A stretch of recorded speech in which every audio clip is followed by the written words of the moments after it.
বন্ধুরা, বলা যায় need is the mother of invention, প্রয়োজনই আবিষ্কারের জননী। এমনই আমরা কিছু কম্পিউটারের আবিষ্কারের মধ্য দিয়ে দেখতে পারি কম্পিউটারের খোঁজ কিছু বছর আগে ম্যাথমেটিক্যাল প্রবলেম সলভ করার জন্য ইনভেনশন করা হয়।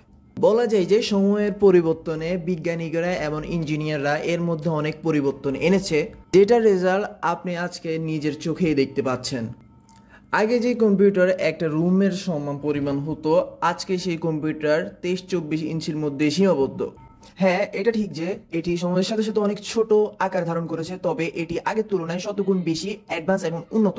আর যদি ইউজিং এর কথা বলো, তাহলে এর অবস্থা আগে থেকে আরো 1000 গুণ বেশি এখন বর্তমানে। আর হবেই বা কেননা, এই জেনারেশনে সবকিছুই তো অনলাইনেই সীমাবদ্ধ।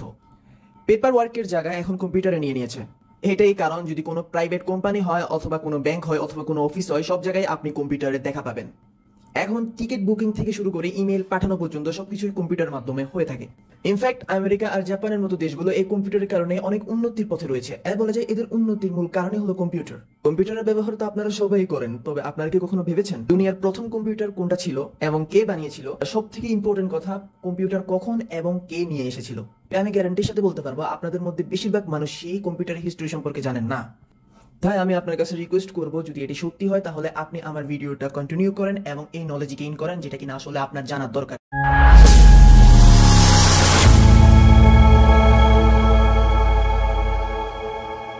হোয়াট ইজ দ্য রিজন, সবকিছুই আপনার জানা উচিত। এটি জেনে রাখুন যে কম্পিউটার 3000 বছর পুরানো। জি, 3000 বছর পুরানো। আসলে 300 বিসিতে চীনে বেবিলনিয়াসের মাধ্যমে একটি মেশিন তৈরি করা হয়, যার নাম ছিল অ্যাবাকাস।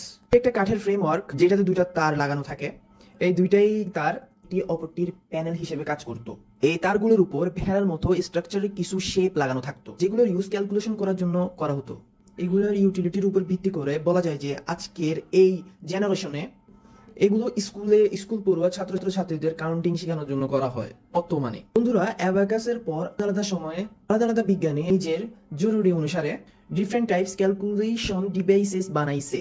হ্যাঁ, তবে ডিজিটাল কম্পিউটারের যদি কথা বলি, ফ্রান্সের একজন গ্রেট ম্যাথমেটিশিয়ান ব্লেইজ প্যাসকাল 1942 সালে ডিজিটাল কম্পিউটার ইনভেনশন করেন।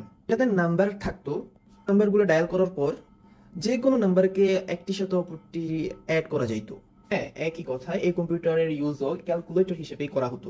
ডিজিটাল কম্পিউটারের পর্ব ছিল মেকানিক্যাল কম্পিউটার, যেটা 1822 সালে চার্লস বেবেজ ইনভেনশন করেন। চার্লস বেবেজ এই ডিভাইসটি সিম্পল ক্যালকুলেশন করার জন্য আবিষ্কার করেছিলেন। এটি স্টিমের মাধ্যমে চলাচলকারী একটি ক্যালকুলেশন ডিভাইস ছিল। এই ডিভাইসটি বানানোর পরে 1830 আরো একটি ক্যালকুলেটিং ডিভাইস বানাইছেন, যেটাকে উনি নাম দিয়েছিলেন ডিফারেন্সিয়াল ইঞ্জিন। ডিফারেন্সিয়াল ইঞ্জিনের মাধ্যমে সব ধরনের ম্যাথমেটিক্যাল ক্যালকুলেশন করা যেত। বেবেজ তার এই ডিভাইসটিকে আরো অ্যাডভান্স বানাতে চেয়েছিলেন। তিনি রাত দিন এক করে এটার উপর কাজ করতে লাগলেন, কিন্তু ভাগ্যের মধ্যে অন্য কিছুই মঞ্জুর ছিল। 79 years old, 1871, Charles Babbage will be die. 79 বছর বয়সে 1871 সালে চার্লস বেবেজ মৃত্যুবরণ করেন। চার্লস বেবেজের মৃত্যুর 40 বছর পর তার ছেলে হেনরি বেবেজ 1888 সালে তার পিতার কর্মকে আগে বাড়ান, জেনারেল মেকানিক্যাল কম্পিউটার আবিষ্কার করেন, যেটির নাম অ্যানালিটিক্যাল ইঞ্জিন রেখেছিলেন। কিন্তু বানানো সবগুলো কম্পিউটারের থেকে উন্নত ছিল। সব রকমই ম্যাথমেটিক্যাল প্রবলেম সলভ করতে পারতো। তাছাড়াও এটি ইনফরমেশন কালেক্ট করে পার্মানেন্ট মেমোরি হিসেবেও কাজ করতো, যেটি কিনা আগের কোনো কম্পিউটারই করতে পারতো না। তাই বলা যায় এটি সম্পূর্ণ মডার্ন টেকনোলজির সাথে তাল মিলিয়ে চলতেছিল। সামনে গিয়ে এটিকে ইন্সপিরেশন মেনে মডার্ন কম্পিউটারগুলো আবিষ্কার করা হয়। দ্যাটস দ্য রিজন চার্লস বেবেজকে ফাদার অফ কম্পিউটার বলা হয়। কম্পিউটার ইতিহাসের সর্বপ্রথম ইলেকট্রনিক কম্পিউটার হলো ABC, Atanasoff Berry computer. কম্পিউটারটি লোভার স্টেট ইউনিভার্সিটির physics professor doctor John Vincent Atanasoff এবং তার স্টুডেন্ট ক্লিফোর্ড বেরি মিলে আবিষ্কার করেছিলেন। পরিবর্তন আনার আরেকটি উদ্ধার হলো ENIAC, electronic numerical integrator and computer. যদি নামের মাধ্যমে না বুঝো তাহলে ব্যাখ্যা করে বুঝাই। ইএনআইএসসি দুনিয়ার প্রথম programmable electronic general purpose digital computer, যেটা 1945 সালে আবিষ্কার করা হয়। কম্পিউটারটি ডিজাইন এবং বানানোর কাজ করেছিল ইউএস আর্মি, তাই এটি সর্বপ্রথম ইউএস আর্মির কাজে লাগানো হয়। এই কম্পিউটারটি বড় থেকে বড় নিউমেরিক্যাল প্রবলেম সলভ করতে সক্ষম ছিল। এটির মধ্যে প্রোগ্রামের মাধ্যমে চেঞ্জেসও করা যেত।